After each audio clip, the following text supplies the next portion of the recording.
ודאי מכיר אותו. ואני שמח שירון נמצא איתנו. פעם קודמת שהוא ביקר בארץ זה היה ב-2007, והוא העניק הרצאה במסגרת במל"ם, שחלק מכם היו בה. ולפני יומיים ירון נתן הרצאה בירושלים, במסגרת מכון ירושלים לחקר שבטים, והיום במסגרת המועדון האובייקטיביסטי של אוניברסיטת תל אביב, של בעל אלנדמיקי, אנחנו שמחים להתארח פה. דוקטור ירון ברוק, למי שלא מכיר,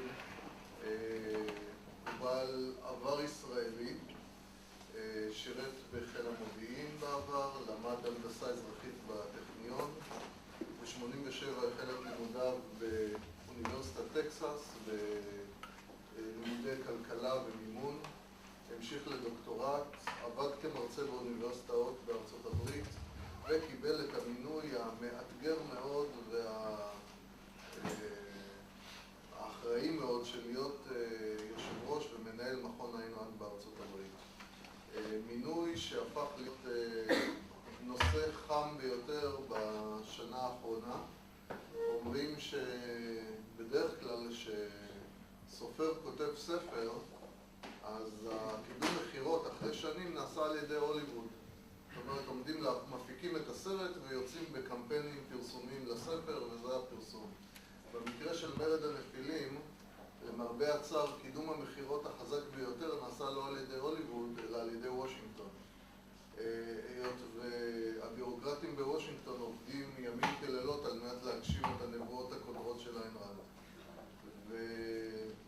ואני שמח שירון נמצא פה על מנת להתמודד עם האתגר שמציבה לנו גם התפיסה הפילוסופית וגם הפוליטיקה שנגזרת ממנה למול המציאות שבה אנחנו נמצאים. אז תודה רבה שהגעת, ובבקשה דוקטור ירון ברוק. תודה בועז ותודה מיקי שארגן את ההרצאה הזאת והזמין אותי להרצות פה באוניברסיטה. אני הולך להרצות באנגלית, אני אעשה את זה באנגלית פשוטה. אני צוחק. So one of the questions I get asked a lot in the United States, because I speak about foreign policy and about Israel a lot, and I get a constant question from both people who are antagonistic to Ayn Rand, but also from many of my allies when it comes to free markets and capitalism. I get a common question asked, and that is, why Israel? Why are you defending Israel? Who cares? Why should we care? And you see that question being raised a lot in the United States today and really over the last decade.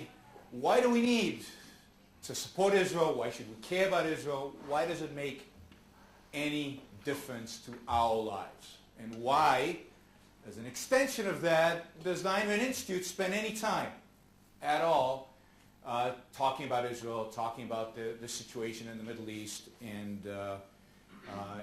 of course, as an extension of that is why should the United States support in any way the state of Israel?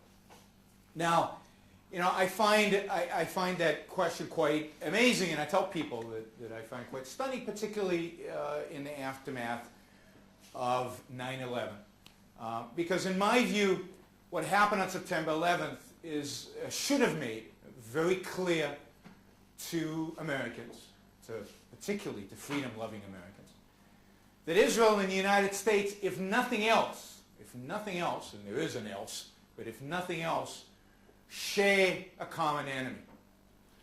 That the enemy that's been striking Israel for decades now struck the United States at its heart, in the middle of New York City.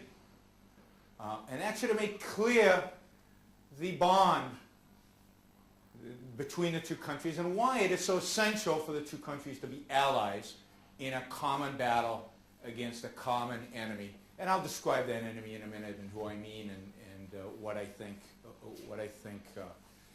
that enemy is after.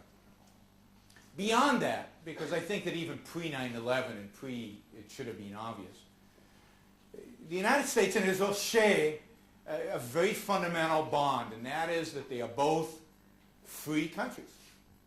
They are both countries that are bastions of Western civilization. In a sense, Israel is a bastion of Western civilization in the Middle East. There is no other country in the Middle East that represents the values that the United States, Europe at least, used to represent, that European and American countries were founded upon, were established. This is the place in the Middle East where those ideas are manifest.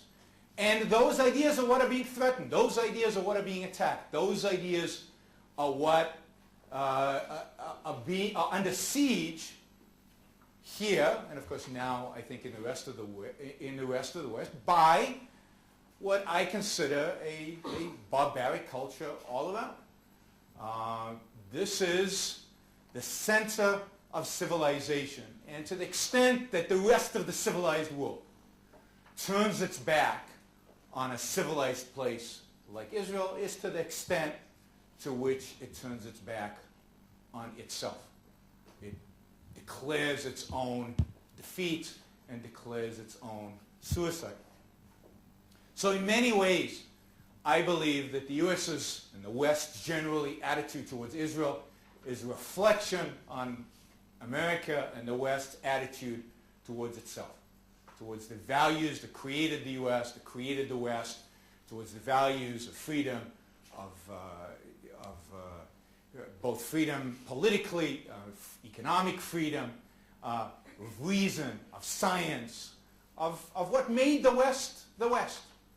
To the extent that they abandon Israel, they are abandoning those values. To the extent that they ignore Israel, they are in decline themselves. So in my view, U.S. policy towards Israel should be very clear. It should be support, encouragement for Israel to defend itself, and the United States should view Israel as a clear ally in the war that it faces. Now, those of you who attended my talk a couple of years ago know my views about the enemy that we face. I'll quickly go through that, and then we'll get more closely to, I think, the way U.S. policy has been towards Israel in the past and what I see the Obama administration doing and where I see this moving into the future. But the enemy, in my view, the current enemy, in my view, that the West faces, that Israel faces, is what we've called Islamic totalitarianism. Others have called radical Islam, Islamism. It is a version of Islam that wants, and they're not embarrassed to say this, they want to take over the world.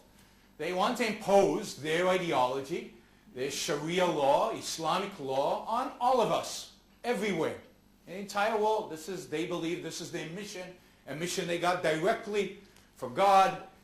They're not ashamed to write this down, to spread these ideas, to preach these ideas. They're very open about their agenda. They're open about their agenda in mosques, in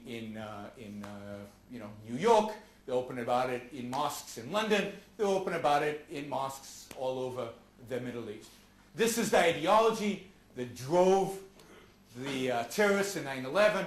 This is the ideology, I believe, that drives Hamas, that drives Islamic Jihad, the Muslim Brotherhood, Hezbollah, and many, many of the other Islamist organizations all over the world and all over the Middle East. And here is an enemy, clearly an enemy of the West that wants to enslave the West, a fairly weak enemy if one looks at their ability to make their own weapons, to really make anything. It's a fairly weak enemy, but an enemy that has clearly been able to kill a lot of people, threaten a lot of people, being able to get the United States engaged in wars that are seemingly endless and seemingly fruitless. It's an enemy that's managed, obviously, to engage Israel and get Israel to a point of really a stalemate where there seems to be no future and no solution no peaceful solution for Israel into the future.